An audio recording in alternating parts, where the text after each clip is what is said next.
Hello everyone, this is Jouke Elsinga of the Pure Gospel on the Flat Earth, and today I want to talk with you about dead faith versus living faith. And in the scriptures, in particular in the book from James, we read about dead faith versus living faith. And dead faith would then be the kind of faith which is only the empty talk, and living faith is the faith which also produces fruit or works.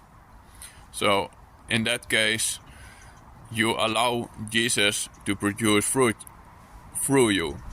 And it's important that we do this, that we abide in the vine, and that Jesus can work through us.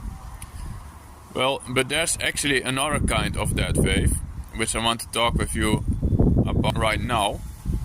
Because today I walked through the city center of Ede, the place where I live here in the Netherlands, and there I encountered a couple of people from a certain kind of ministry which is part of Christianity. Well, and they held on to the doctrine of the Trinity, which is Antichrist.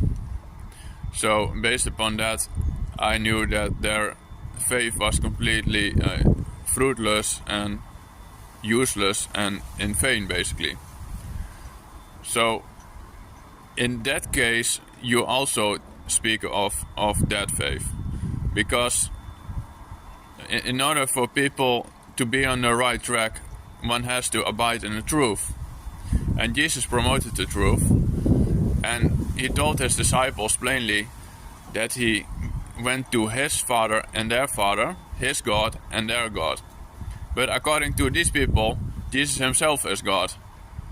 So then they cannot even be considered to be brothers of Jesus, and then they are not his followers, not his disciples, and then they don't abide in him.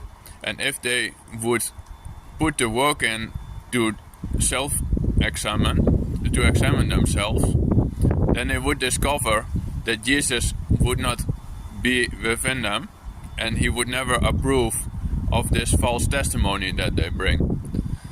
Because he who lies is of the devil.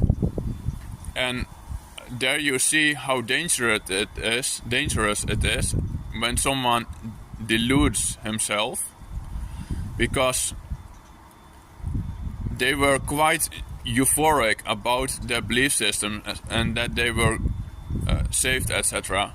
Well, this could never be the case, because they don't have the same God and Father as Jesus has.